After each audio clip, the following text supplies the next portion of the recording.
Two handsome, everything-to-live-for twins, 19-year-olds, found dead in the strangest way. Their arms were out. Their heads were facing upward. With the brown faces of Qaadir and Naazir Lewis pointing toward heaven. You know, when you see this, how their bodies were positioned, you know that it was execution and staged.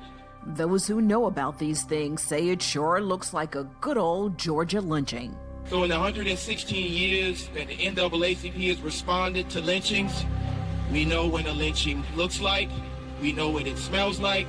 And this one, they say, really stinks in Blackland.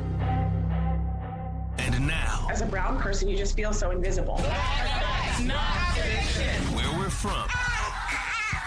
Brothers and sisters, I welcome you to this joyful day. We celebrate freedom. Where we are.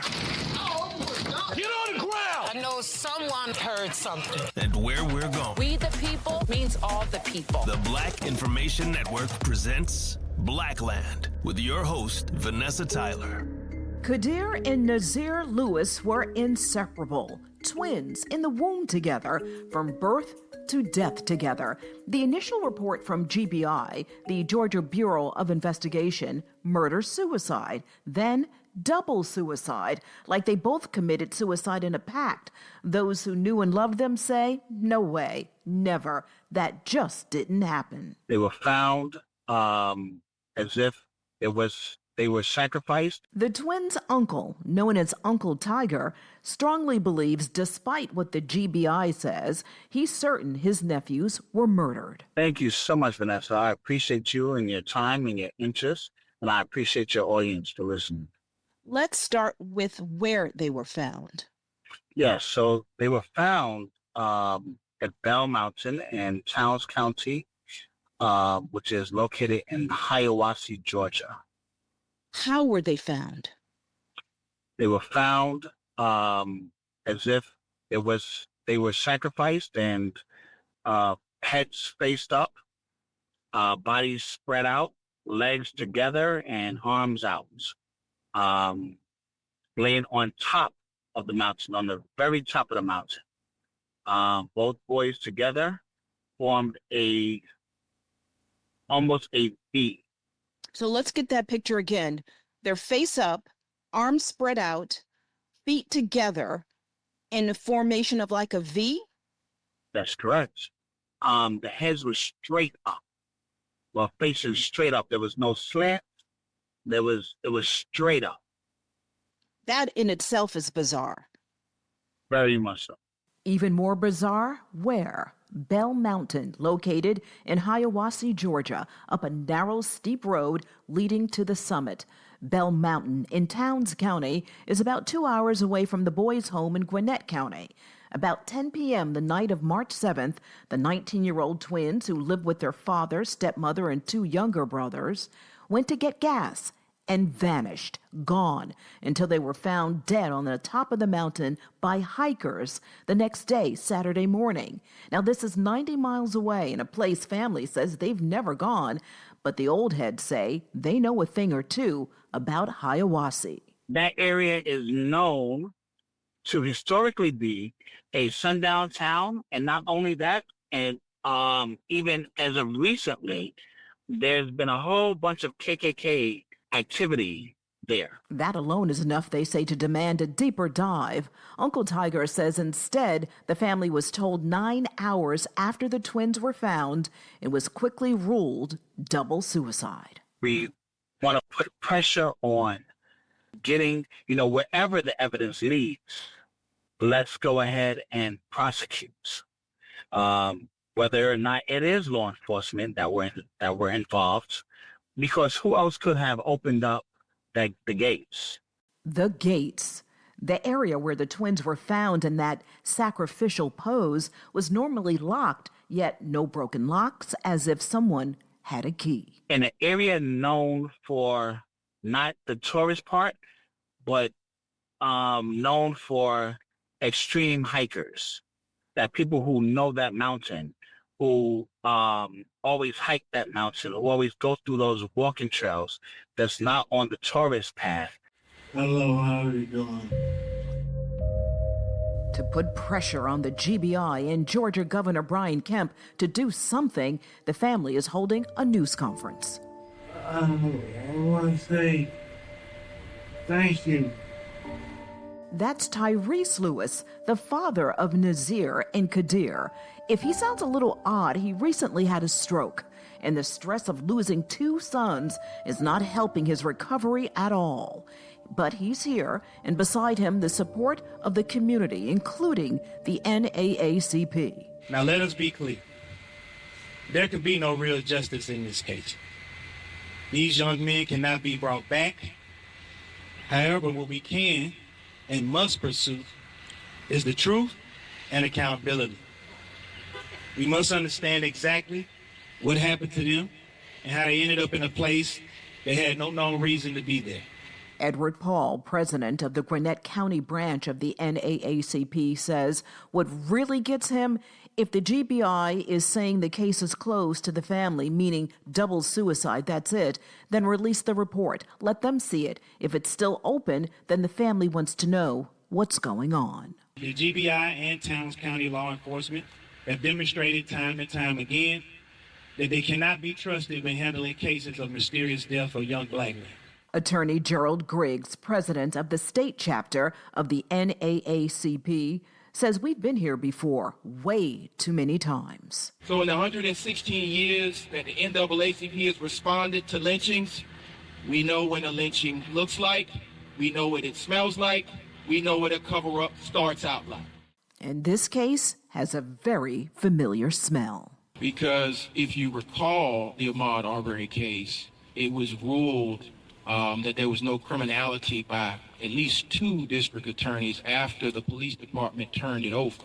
So it's very similar. They gave a similar story that he was burglarizing a house and necessitated the response by the three armed vigilantes. And so as somebody who worked on that particular case, the same thing that I'm hearing right now gives me pause. And that's why we need an independent investigation.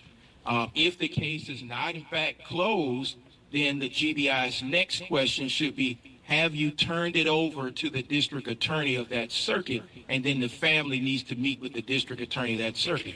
And so we're going to put the same amount of resources behind this case that we did that case. And we hope that it does not take 90 some odd days and the release of a tape to show what actually happened. So why I made the connection is because many times in Georgia, the initial story does not hold up to scrutiny of independent eyes and independent investigators looking at it and turning over every stone. How could we ever forget Ahmaud Arbery, the black jogger trapped and shot? When three white men, father, son, and their neighbor, claimed they thought he was a thief. The case almost went away, but truth came to light. Those three white men are sitting in prison and will be for a while. If he looks like a duck, walks like a duck, and quacks like a duck, it has to be what? It has to be a duck.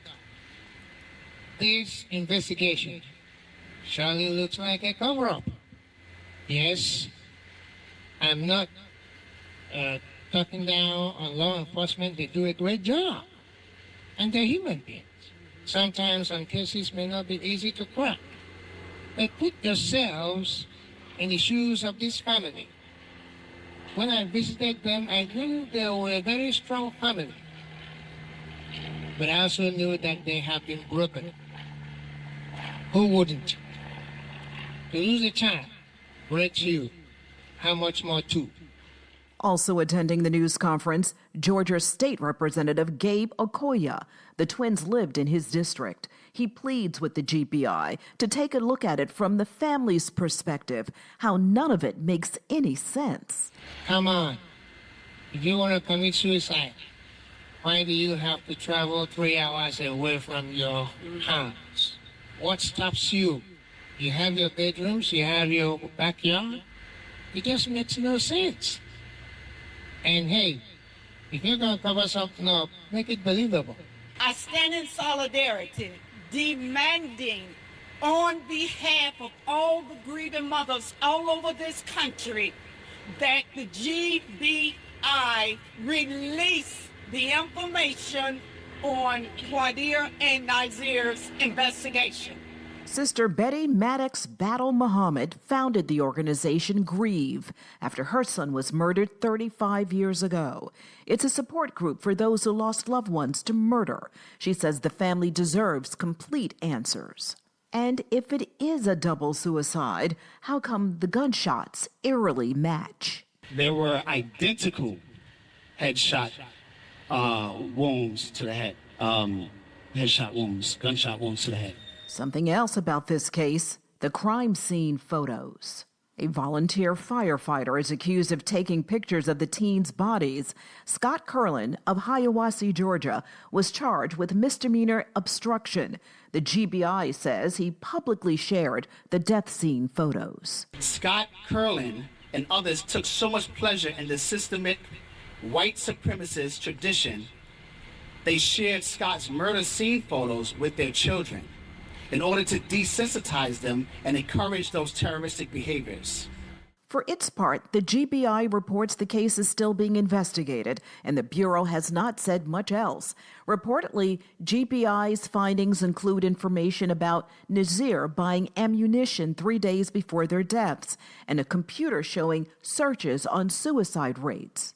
Uncle Tiger tells me his nephews were smart and would not do it. Too much to live for. Both teens had girlfriends. He says Naazir's is long distance. The day he disappeared, he missed a flight to see her and was going to go standby on the day he was found dead.